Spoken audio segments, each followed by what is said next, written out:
কুন্তলিত আমাৰ জিলা পৰিষদ এলেকাত আপুনি যেতিয়া আজি প্ৰথমবাৰৰ কাৰণে আহিছে, ৰাস্তা ঘাটৰ যথেষ্ট সমস্যা আছে।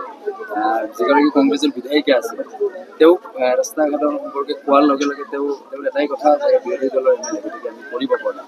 সব পইচা দিছে ডক্টৰ হিমন্ত বিশ্ব শৰ্মা ডাঙৰীয়াই, আৰু এম এল এ কাম ভালকে কৰা নাই, সব কৰাপশ্যন কৰিছে, সেইকাৰণে ৰাস্তা হোৱা নাই।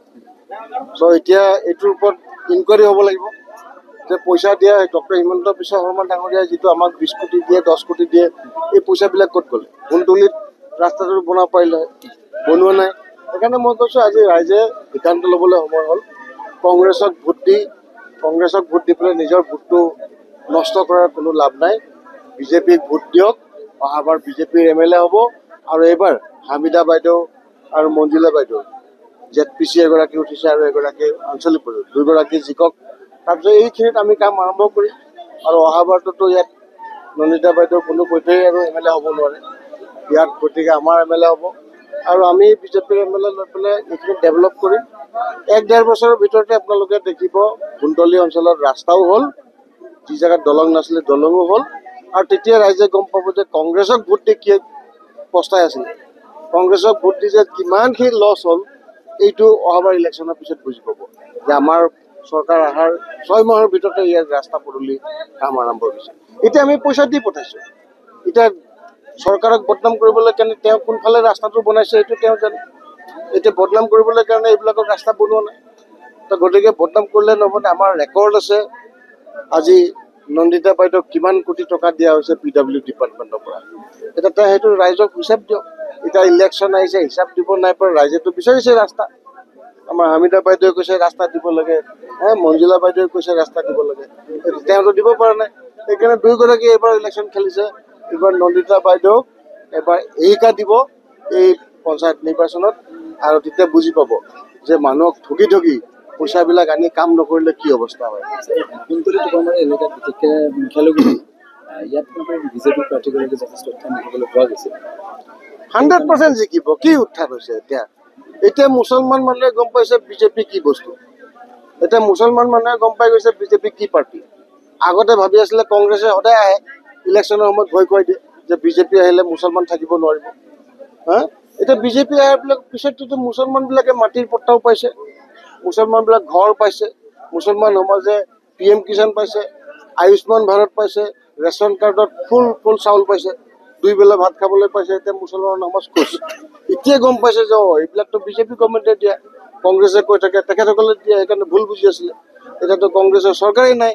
এতিয়া এইটো বুজোতে এতিয়া 10 বছৰ লাগিলে। এতিয়া বুজি পাইছে এইবাৰতো কিমান মুছলমান হ'ল। আগতে বিজেপিৰ কেম্পেইন কৰিবলৈ আহিলে 20টা মানুহৰ ওপৰত নাই, আজিতো এইটো হাজাৰৰ ওপৰত মানুহ আহি পেলাই গোট খাইছে ইয়াত।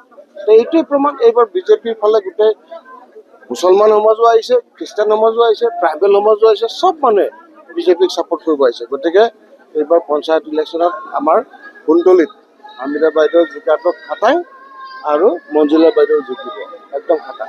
স্যাৰ, এই অঞ্চলৰ বা চুমুৰীয়া সমষ্টিৰ মূলতঃ এটা অন্যতম সমস্যা হৈছে এই জলজলিত যিটো দলংখনৰ ইছ্যু হৈছিল যোৱা নিৰ্বাচনত, আৰু লোকসভা নিৰ্বাচনত মুখ্যমন্ত্ৰী মহোদয়েও কৈ গৈছিল যে 8 তাৰিখে নিৰ্বাচন, 8 তাৰিখে ইঞ্জিনিয়াৰ আহিব, কিন্তু আজিলৈকে বিশেষ কাৰ্যব্যৱস্থা বাজেটটো হৈ গৈছে। এতিয়া মুখ্যমন্ত্ৰী ডাঙৰীয়াই যদি কৈছে বাজেটটো হোৱাৰ পিছত বাজেট নটিফিকেশ্যনবিলাক আহিব জুন জুলাইত, আগষ্ট ছেপ্টেম্বৰৰ পৰা এইবিলাক কাম আৰম্ভ হ'ব।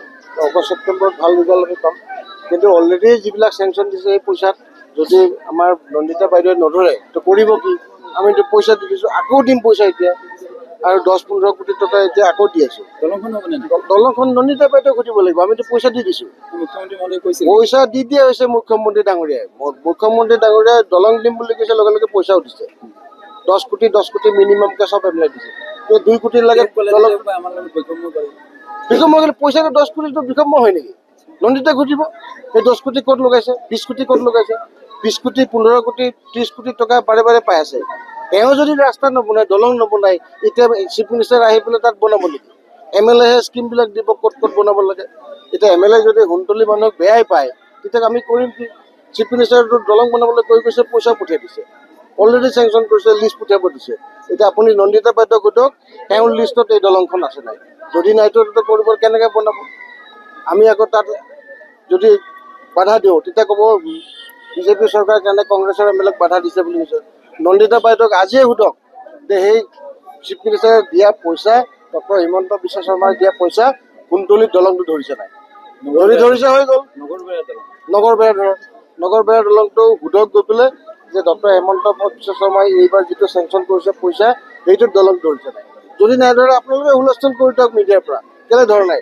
চিফ মিনিষ্টাৰে দিন কৈছিলে পইচা পঠিয়াইছে, আপুনি দলং ধৰিব লাগে। এইটো চিফ মিনিষ্টাৰক বদনাম কৰিবলৈ কাৰণে তেখেতে কৈ দিয়ে ৰাস্তাটো দলংটো তেওঁ লিষ্টত নিদিব, তাৰপিছতে ক'ব বিজেপিয়ে নাই কৰা বুলি। কেনেকুৱা কথা? তো গতিকে আপুনি নন্দিতা বাইদেউ সোধক, মুখ্যমন্ত্ৰী বাজেটত ধৰা পইচাত এই নগৰবেৰাৰ দলংখন ধৰিছে নে নাই? আজিয়ে সুধিব গৈ।